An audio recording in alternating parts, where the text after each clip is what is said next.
lovely to see everyone. If you want to pop into the chat and tell us where you're coming from, it would be, lots of hearts. That's lovely. It's a shame there aren't any pom-poms because we would love that here in Fictionary, Arizona. Lovely to see that. Hi, Maury. Lovely to see you. Hi, Tish. Hi, Alan. Hi, Megan. Hi, Lou. And gosh, there's lots of places that everyone's coming from. That's amazing. Lisa, where are you right now? So everyone knows I'm normally up in Ontario, but right now I'm in Florida. So I'm visiting some friends. So this is going to be an exciting version for us. I'm really excited about this. And thank you, Linda. I see kindness is the word. Yes, we are so much about kindness. And Lucy and I, anybody that knows us knows that we're going to just chat a lot. And we have a great, I think, presentation for you because we love what we're talking about. And I know it doesn't sound like the most exciting title, but it is exciting and fun for us. So should I start sharing, Lucy? Should we give it one more minute? How many people have we got there? Let's start sharing. We can save it on the front page. Right. I just want to say hi to Betty first because Betty's in Ottawa and I'm actually from Calabogie. So very few people know where that is, but anybody from Ottawa might. So I couldn't resist. Helena Doro is from Manchester and I'm halfway between Manchester and Birmingham. So I think we're pretty close with grey skies outside. So yes. UK, Helena UK. I'm Lucy UK. So nice to meet you. Thank you. Oh, the blue and the green books. Yes. And we're getting a red one soon. So Christina and I co-authored these. So yes, I love them too, Jen. It's great fun. Right. Okay. So Lisa and I are here to talk to you today about how to use Fictionary to objectively evaluate your manuscript and find issues. And I have to say, this is a pretty exciting subject because when you've got your passion, which is your writing, you want to be able to make sure that you can put out into the world your best piece of work, and each time you write, put out your best piece of work, and that's what we're going to show you, how Fictionary is there and absolutely empowers you to be able to write the story that you want to write. So first off, let's get to know you. And who are you? Are you someone who's a writer? Have you actually ever just put down in words in one of these chats, I am a writer? Because the first time you put that down in writing, that your first word on your manuscript, you become a writer. And that's really liberating. So anyone, that's right, Joanna and Persephone Brooks, you are all writers. And your first word, it doesn't mean that you're actually finished your book. It just means that you are a writer, and it is really, it empowers you when you say that word. Okay. And are you filled with a desire for a finished book? Do you want those readers to be writing reviews going, I can't live without the next book, and that they've connected with your characters, your setting, they've connected with your plot, and they are there. And that's the beauty of Fictionary. Fictionary gets you there. And it's glorious. So let's get to know you a little bit better. Yeah. We ready? Yeah. Okay. Can I ask you next question? Now that you've all written your writers, right, Lisa, let's ask this question. Yep. So how long did it take you to finish your draft? So in the, which way do you want to do this, Lucy? So let's just ask them to pop it in there. If you're still writing it, just write still writing it. But how to years, that's fantastic. Still writing over a year, just kind of quantify how long it's taking you to write a book. 2 years for one book. I know that my book that I'm writing, which is My Fairy Assassin, I started that in 2020, so it's been a while, But you know, we're 4 years. Thank you, Hester. You and I are 4 years together. We're there, and every single person has a right to, because we're going to go on to the next slide now. And I just want to mention, somebody was mentioning NaNoWriMo in the side too. And I know that yesterday there was a lot of chat about how sometimes that can really help you if you want to try and get something done a little bit more. If your aim is quicker, sometimes that really helps. And a few people mentioned that yesterday, which is great. Okay, big question. So let's get to know some famous writers. You've got J.D. Salinger. Just start to guess how long it took to write these books, Catcher in the Rye. And then we've got Stephanie Meyer to write Twilight, Charles Dickens to write A Christmas Carol, and John Boyne to write The Boy with the Striped Pajamas.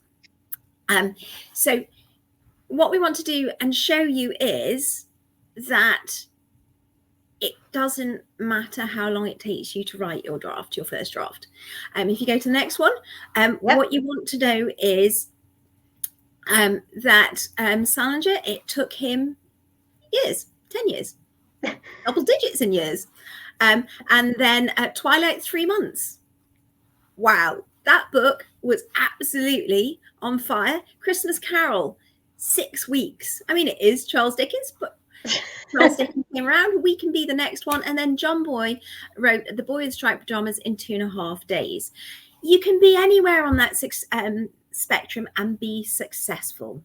And that's what you need to recognize, is that you don't need to apologize for where you are on that spectrum. You just have to say to yourself, fantastic, I'm up there with the greats. Now, next slide. Yes. Writing this is so important, right? Because one of the things that we want to do is take you from the draft to the really strong structural story. And it needs to be efficient when you're editing, effective, and fabulously fun. Right, Lucy? Absolutely. Because being efficient in story editing and being effective and being fabulous comes out. When people say you've got to write the emotion into your story, well, you have to edit it too. And so what you really want to be when you're structurally editing is efficient, because that'll come out and make your story efficient. Effective, so you're getting the emotions in there, and fabulous. Come on, we're all fabulous writers and we should embrace that in ourselves. So who are we? I'm Lucy Cooke, and I came to Fictionary because I said to my husband, I need an app on story editing. He said, have you seen Fictionary? I went, what a good idea. And then I saw that they did story certification for StoryCoach editing, and I was like, I don't know if I'm an editor yet. And so I took that course and met Christina, and she blew me away with everything, which was fabulous. And we just got to know each other, and then she asked me to help set up the community with her, and we had great fun there. And then she asked me to write some books with her, and we've had absolutely great fun there too. So that's me. Okay, and I'm Lisa Taylor. I also found this wonderful community and support through Lucy and Christina with the Fictionary Certified StoryCoach Editor, and I have had such an amazing experience just learning and growing in story with that, and just helping other authors and working on all of the exciting things that we do. I also am one of the Fictionary Live instructors, which is such an honor and so much fun. Every week, I just get to work with people and really discover what people are doing. And something I think Christina might have mentioned, or maybe not, is that we don't record those just so that you can really share and learn and grow together. And I really enjoy doing that. And then out of all of this, and out of the work that I've been doing, I actually am now also an editor at a small publishing house close to my home, where we focus on people in the local area. And I really have been enjoying helping a variety of authors right now.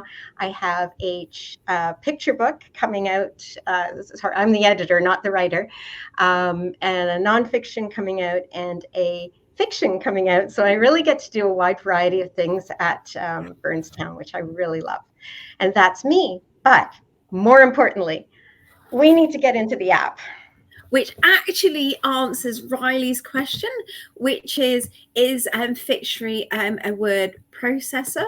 And actually it's an app. So Lisa's going to get us into the app right now, which is there it is.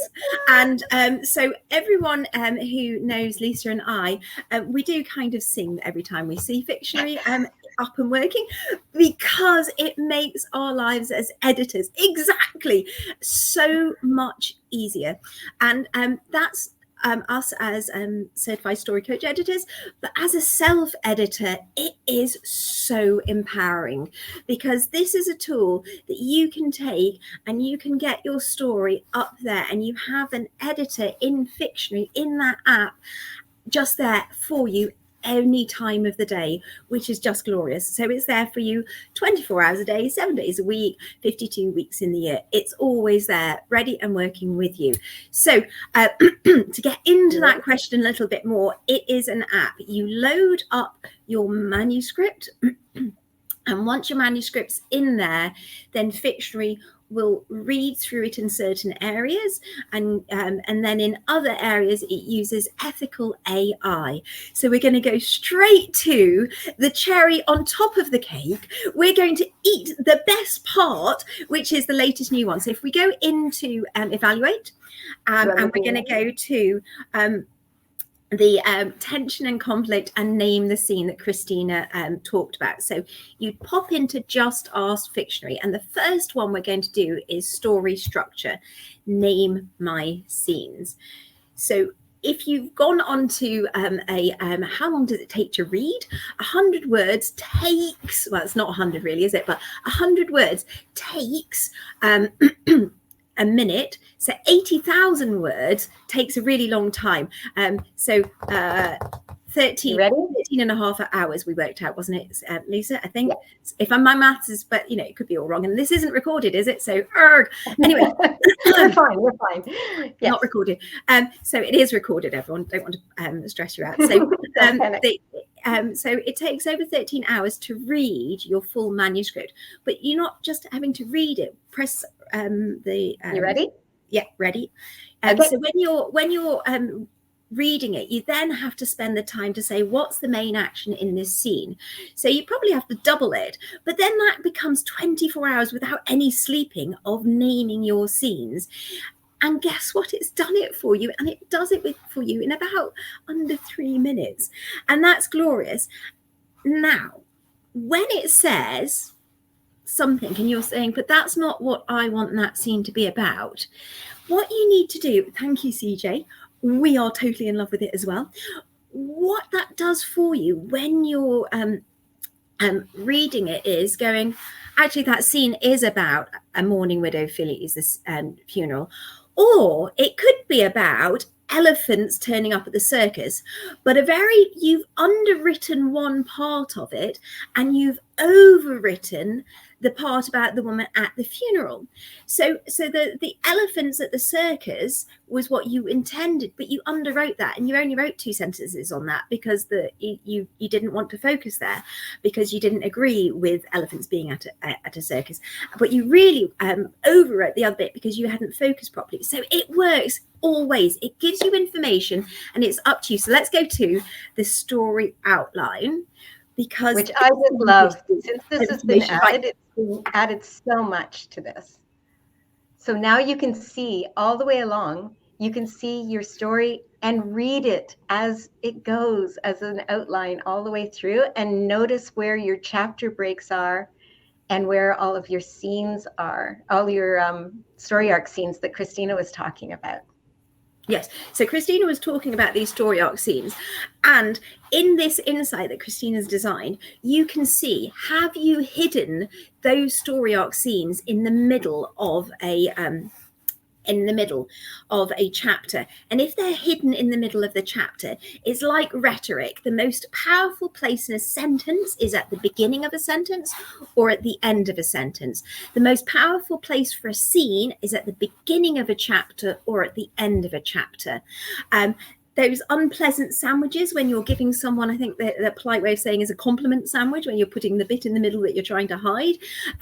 If you have one of those, you put the information in the middle because you're not wanting to focus on it. It's the same thing with your story arc scenes. You want them to either be at the beginning and like, oh, look at me, or at the end. And that is critical. And it shows you this immediately. So it's so exciting to go there. Can we make the change? Lucy, let's make the change. So we know that scene 80 is a story arc scene. So let's go down.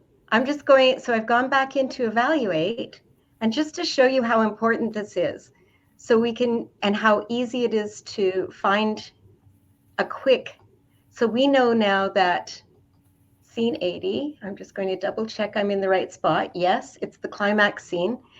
And if I want to insert a chapter break, should I do it before or after? So make that one the start, I think.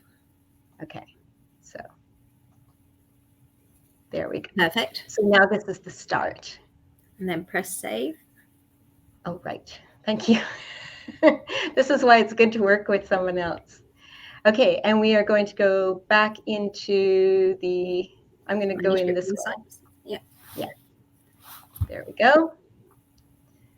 And now you can see it's changed from the gold color to the blue color, showing that we've chosen to put it right at a scene, at a chapter break. So that's an edit that has strengthened your story structurally. And we're going to go and have a look at the next cherry on top of the cake, because we like to eat the best bits first. Always go for dessert first at restaurants. So this one shows you tension and conflict. In Christina's session, if you were there, there was a question about how does the tension work. So it starts with who's the point of view character for this scene, because the tension and conflict should relate to that, because that's who the reader is connecting with. And so that point of view character is Jazz Cooper. So if we go back to just Ask Fictionary. So I just want to show you as well, this is one of the things that makes us really excited as editors and as self-editors, is that all of these are blank right now, but by just clicking tension and conflict, and I'm going to allow this to happen for this scene. Da, da, da. Isn't this incredible? So then it goes in and it talks about Jazz Cooper's got a point of view goal for this scene. And that point of view goal is the showing in the scene. So this is where the point of view character is going to go and do something that the reader can visualize and see the action of them doing. And then you see the stakes.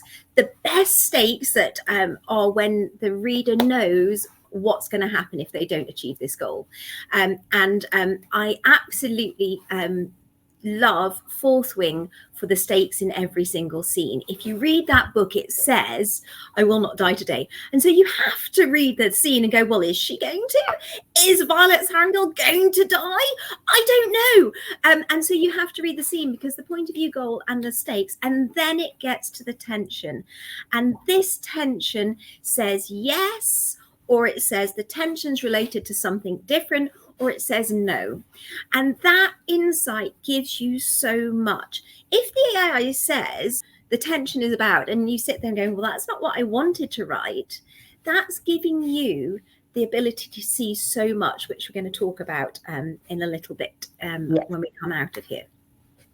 And it does the same thing with conflict, which is incredible, because it really gives you something, and you can change these, but it does give you so much information to be working with.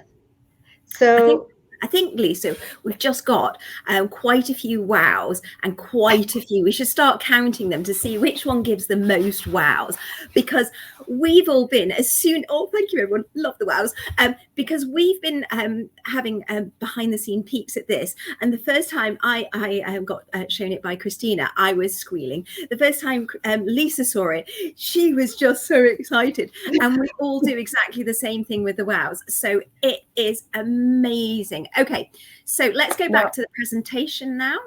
We will in a second, but I just have to say, Christina went over this, but this is just such an amazing piece as well.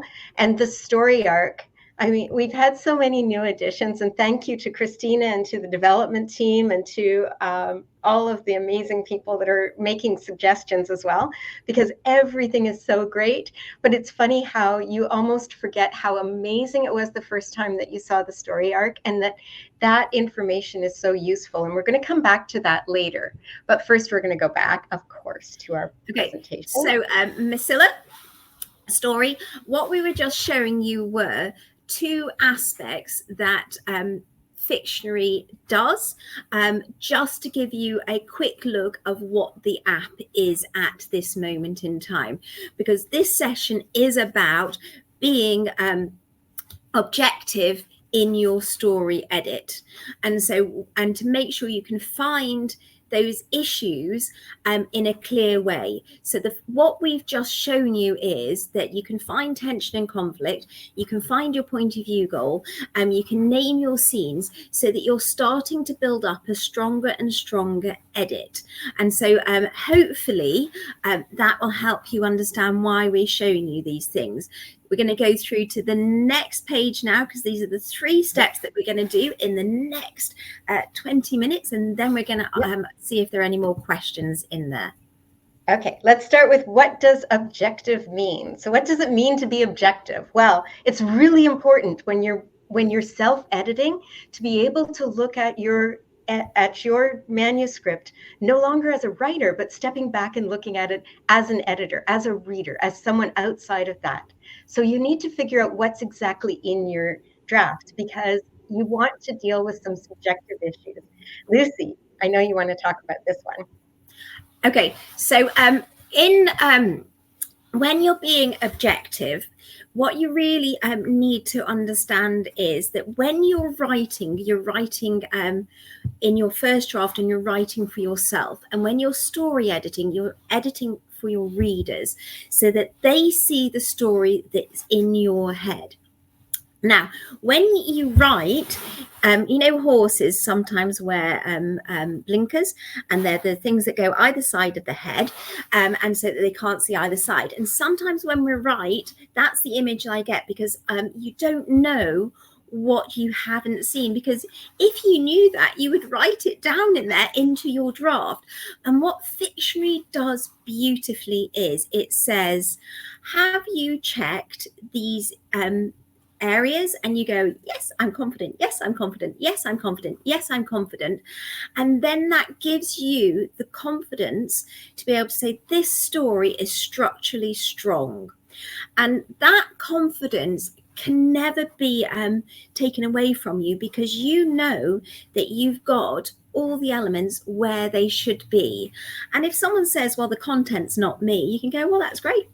Whereas if someone says the story doesn't draw me in, you can go, right, that's structural. I can go and fix that.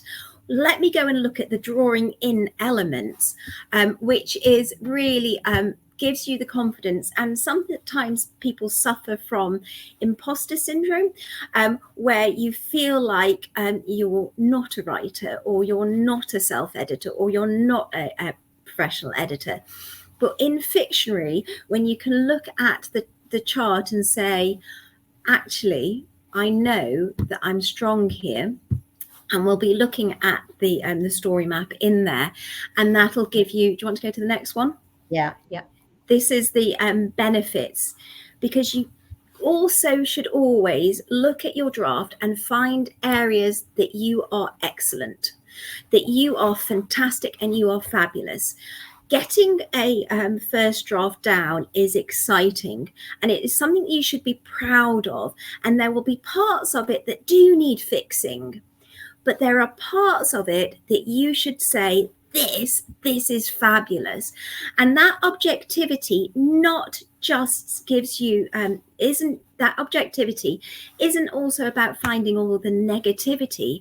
You should spend time on celebrating the positivity. Lots of people say, oh, the first draft isn't the best, isn't great, and things like that. Well, there is going to be bits in there, because otherwise, why is it worth saving? And you've got to embrace the good and say, this story's got a fantastic set of entry hooks. Let's go in and admire those. Do you want to go in and to the map and then bring up the story map? And then I'm actually going to show them that I'm going to actually switch, because we're going to, at this point, we're going to go over here. You'll notice that we have a section in our bookshelf called examples. And we have in these examples, thanks to Christina and Lucy and all the wonderful editors that worked on this, we have a manuscript that is a rough draft that has been fully explained with all the notes and a huge explanation. I'm going to go back up to husband's funeral, and you'll notice that Christina and all have done this. So you've got everything you need to help you understand how to do your revisions. And let's look at this story map, right? Where do you find the amazing things that you've done? Well, once you've filled out all of the story map, you're going to be able to look for, and you can do this. Want to go on to the whole thing? Do you want the whole one? Yep. Oh, there we go. So that the whole thing is fantastic fun. Hi, George. Thank you for coming along. And so you can take the whole thing, but you can also take it down to areas that you want to go in, which you can either have pre-selected ideas or you can make your own selections. So you select none, and then you can go in and say, I want to have a look at. And then you might want to see entry hooks, and you might want to see opening and closing types.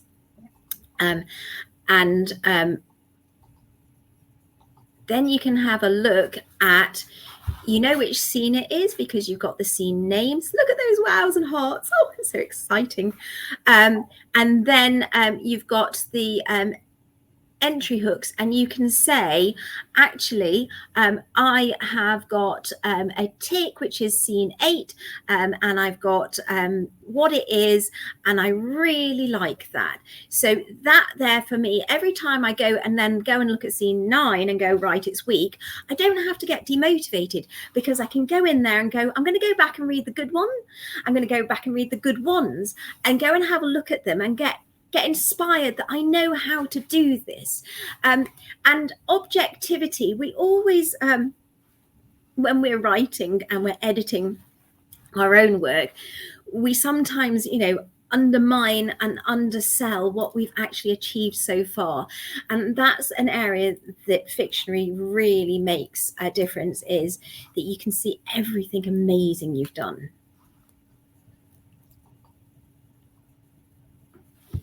Now, let's look at, what does evaluate mean? So we now have looked at how we can be really objective, but now we have to evaluate, and we've already started talking about this. So you want to have an overview of the whole story, and Christina's done a great job of describing how you start into that edit. And now we're going to really look at, what do we do when we get into the edit? And we have these things, thanks to this brilliant book in blue, Secrets to Editing Success.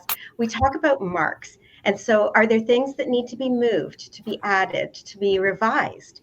Are there sections or scenes that need to be cut? And can scenes be split? So those are our marks that we use, and we put them into our revision plan. And when you're editing, you're creating that revision plan. You're not changing anything on your manuscript to start off with, because as you find these things and you create your revision plan, you'll be able to adjust to all of the changes that you see as you objectively look at your manuscript. And why do you do that? Well, you can't make a decision without seeing the repercussions of that whole thing. So, whose journey is it? Lucy? Okay, right. Whose journey is this? Right. You're on a self-editing journey, and as a self-editor, you have to think of certain aspects of your story at the story level, and your protagonist is also on a story journey. they are on this journey, and you've got to make sure that that journey makes sense to the protagonist, but also then to the reader. So there's two journeys going on, and you've got to find a way of making sure that that all works well when you're evaluating it, and know which standpoint you're looking at each story element for. So if we go into the example manuscript, and let's have a look at the word count per scene. Yes. Let me get in here. So you'll notice that I'm popping between visualize and evaluate. When you're using this, feel free to ask questions in the community as well when you first join us to find your way around the app. But I find it's very self-explanatory in a lot of ways. So here we are, word count per scene. Okay, in word count per scene, you've got to have a word count per scene strategy. And the first time Christina spoke about this all those years ago, I was like, wow, that's exciting. I haven't got that yet, but I got it now, and it is something that you need to consider. The strategy is about you as the artist. You as the artist get to decide, but start to consider the effect that your decisions have on the reader. And so a short scene, like the one at the very beginning, is 330 odd words. And that short scene is going to be ripped through. A reader's going to go, woohoo! And they're going to fly through that scene. A longer scene, that's like real estate. That's word real estate on that page. And that skyscraper of a scene, the reader's going to say, wow, there's a lot of equity in this scene. It's going to be an important scene. I'm going to pay attention to this. This is all subconscious, but we all do it. We're kind of like, wow, there's some really big information in here, and it's all at a subconscious level. So that's great. So if you want to speed up and you go faster and faster and faster, shorter, and then you hit the climax scene, the most important scene in the novel, then that's a great strategy to have. If, on the other hand, you've got a really tall scene next to a story arc scene, so let's say the scene 33 is not a story arc scene and scene 34 is, you're overshadowing. So you've got to recognize that what you've got is that the strategy that you want to have, because this is your artistry. And how is that going to shine for the reader? And I want to slide into this really amazing story goal tracking, which shows you so much about your story. And remember, Christina was talking about how each of the story arc scenes takes you closer to or further from, all of your scenes should take you closer to or further from your story goal. Well, this tracks it for you. So you're able to see it in this insight, and whether your protagonist is getting closer to or farther from their goal. And if they're not, if you have scenes, what you're looking for is these flat lines, which mean that in these scenes, they're not getting further from or closer to, it's not connected to the goal. So that really gives you some insight that you can look at that scene and see, is it important in this story, or is this something that I might be taking out, or do I need to change the purpose of that scene or the goal in that scene to really make it clear that this is helping the protagonist get farther from or closer to their goal. And then, Lily, I know we're trying to get through everything as quickly as possible, but I don't think. But let's just ask a quick question about synopsis. Does everyone like writing their synopsis, right? Yes, love it, or no? Y or N? Go in and write. Do you like writing your synopsis? Because that's where Fictionary can help out too. Let's have a look. In there, if you aren't comfortable with your synopsis yet, Fictionary does help you out. Because what it does is it takes your skeleton blurb that Christina spoke about, and then you add in your skeleton blurb is the promise, is your primary plot line through your story, and then it's your 5 skeleton scenes and the resolution. It gives the story elements, the fictionary story elements that are relevant to them. So it's the point of view character, their story goal, the impact on the point of view character, and the scene middle and the scene climax. So you've got those aspects, you pull them out, and then you have the skeleton that you go and write to, and you make it then beautiful in the story synopsis side. You get your skeleton first, and so do you want to show again how to get that feature? Yes, definitely. I love this because when you're hovering over journey, you'll see that there are some things that go across the bottom, and you've got the cast of characters, the reading room, the story blurb that Christina talked about earlier, and then right next to it, the synopsis. So this makes writing a synopsis super easy, so that you can show off your story in 500 words or less, or if it's 1,000 words you've been asked for, or that you want to make sure that your story is structurally strong. You just go in there and fill this in, and that is such a joyful thing. Right, so step 3. Yeah. Because I notice time is flying for us. What? I know. We're talking about this so much. Okay, what does find issues mean? Well, this is what makes Fictionary such a great resource, is that we're always trying to make our stories the best that they can be for the reader. And Fictionary is looking at this from the story structure viewpoint, and you're able to pinpoint where the issues are with ease with the 38 story elements, and then all of those wonderful insights that you have. And why is that important? Well, if you can't see where to make the changes, then you get stuck. And if you can see where the changes are, your revisions, it's just a way to make editing and revising just so much more fun and much more of a breeze. Right. So getting feedback from people, everybody's got different life experiences, and they can say things like, oh, it doesn't draw the reader in, there's an unsympathetic character, it's a boring plot, slow pace, I've skimmed this, and there's all sorts of different ways of saying. And the beauty of Fictionary is you can go, right, they've mentioned character, let me go in and check the character elements. Right, they've said plot, let me go and check my story goal tracker that Lisa just showed you. Let's look at the pacing. We can look at, and there's lots of other bits, but we can't tell you because we're going to be running out of time. But there's a beautiful action sequel that you can go into the story map to go and have a look. Go in and use the 6 weeks that are free for the offer that you get in the Story Garden, and use that to go and explore. Come into the community and ask questions. Lisa and I are there. We do chat about story far too much, but it means that you finally can take feedback and go, I can improve in a way that is, you take each scene and you improve each scene. You can improve the overall story, and you make it actionable because you look at all the 38 elements in each of the scenes. Right. Okay, and now Fictionary is a tool that can make self-editing easier. We have already been diving into the app, so I know that we're going to do that again.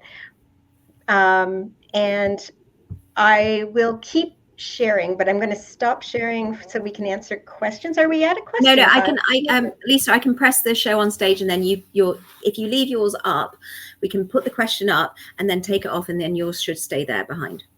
Perfect. Then I am going to just share the Fictionary app, of course, so that we have it up and ready to go. Okay. Do you want to get on to the evaluate? Right. Show on stage. How can you load a work in progress so you can track your progress? So do you want to go into the my bookshelf? That's it. Yep. I don't have a manuscript to do, but I can show you what you do. Okay. Yep. So you would select a file, you'd get to name it, and then it just comes up. That's how easy it is. Let me go back. Okay, so you just load it in following the import manuscript. There's another aspect to Fictionary that's really important. If you go into the example manuscript. Yes. Do you want the example? Yeah. Yeah. If you just pop into there and then go into evaluate, anywhere that you see a question mark in blue, it will give you the information about something, and then it'll go into need more, and then it'll go into videos, and it'll go into there. So if you're not feeling like you want to come into Fiction Live and ask us questions whilst we're presenting, or if you don't feel like writing it down in the community, you can go in there and look at it yourself, and it is there to give you lots of information. And then if you go to the visualize and the manuscript insights. Yes. So Terry, if you pop onto the bottom of this, your progress. Yes. That'll tell you how far along you are. And that one's very motivating too. Okay, right. Okay. So next question. Right. How would you deal with this novel in which the character's story goal is not what he actually needs, and the book ends with him getting his need and realizing the goal was unrealistic? Literary versus commercial. Right. So you always go in and have a look at the climax scene. So if you go into the climax scene, what is the point of view goal for that climax scene? So the needs and the wants are the internal versus the external, and so he might have a misguided, or the character might have a misguided want at the beginning of the story. And this is when we talked about that journey that you're on. You as the editor know what the real story goal is, and so when you're editing to the real story goal, and that misguided story goal, that's the journey that the the protagonist is on. So they have a different, but you're editing to that journey that you know they have to go on. So that's how you go around that, is that you know that they have a misguided one. That's fine, that's their journey, but you're an editor and you have to know what's going on in that climax scene and edit to that. So it still happens, even though they think they're going on it, it has to still get them closer to or further away from the true goal in every scene. So hopefully that helps. Right. We've done the, is it a word processor? Right, here's an easy one. Yes. Right, so Lisa's answered that in great depth, so hopefully yes, that's absolutely, it is on the web browser only, right? So show on stage, can a Fictionary work for screenplays? Can it work for outlines or the planning screenplays or stories? Okay, so Lisa, let's go and show the outlining. I'll let you speak because it looks like you're about to burst. I'm so excited. No, I'm just writing things down. Look at, I'm going to call it novel because I'm very excited. Okay.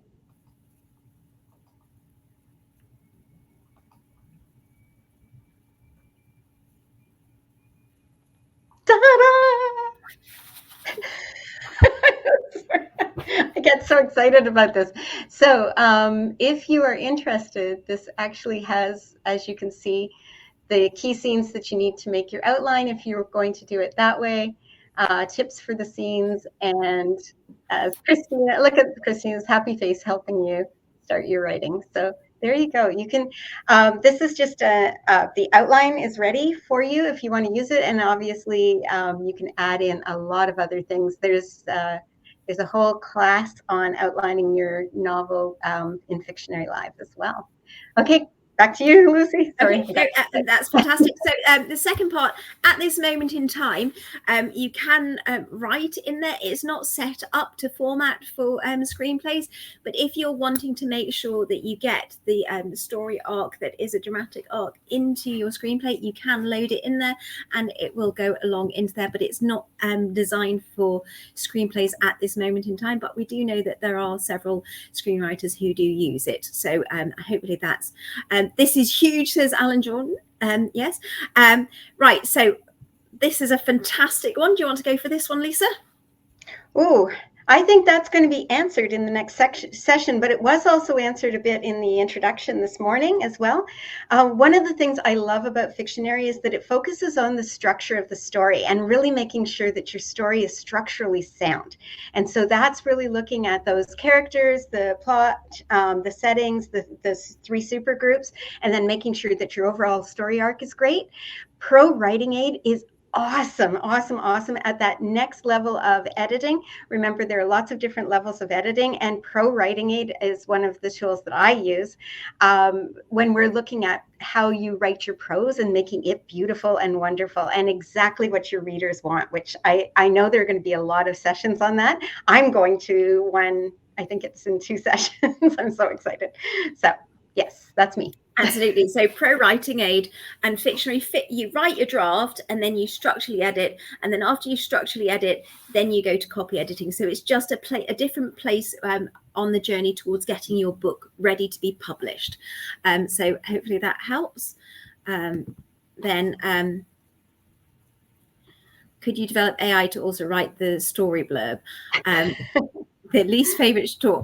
Right, JP Penrose or Christina will listen to this, send her a DM in the community, and she'll add it to our list of what we like to chat about.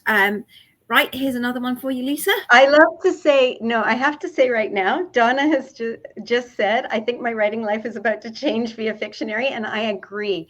Becoming a self-editor, and one of the things that we feel really strongly about is that there's absolutely a place for professional editing as well, but it's so much fun for you to gain the story knowledge. And I know yesterday they were talking about just having a community that really helps you learn story. And that's one of the things that we're so happy about. And I know somebody mentioned there's a whole bunch of Red Bull, obviously, at Fictionary. I think it's just because we find this so exciting. And you got Lucy and I, who you got 2 of us that just tend to go pom-poms up every time we get to talk about this and really help everything. So yeah, the question is, can you go over the MARCS acronym again? Absolutely. And it's in the book, Secrets to Editing Success, and you'll see it around the community a lot as well.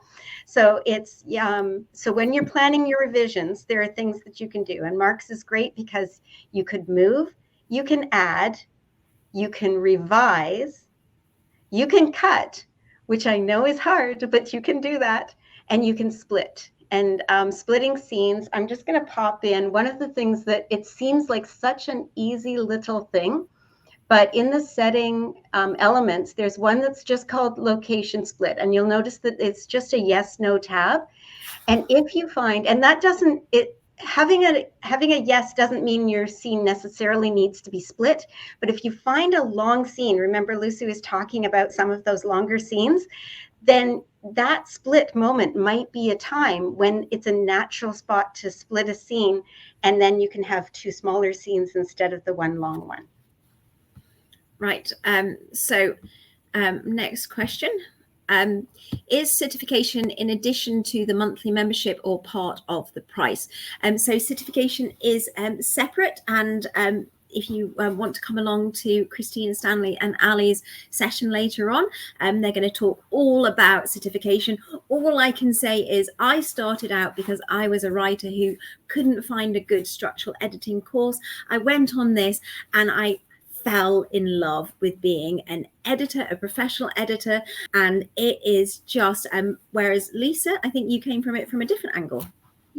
Yeah, I came from it. I have not been a writer, although I'm very encouraged by my fellow Fictionary certified editors, and I have been writing now, but I came at it from an editor. I'd been an English teacher in the past. I love story. I've been a librarian.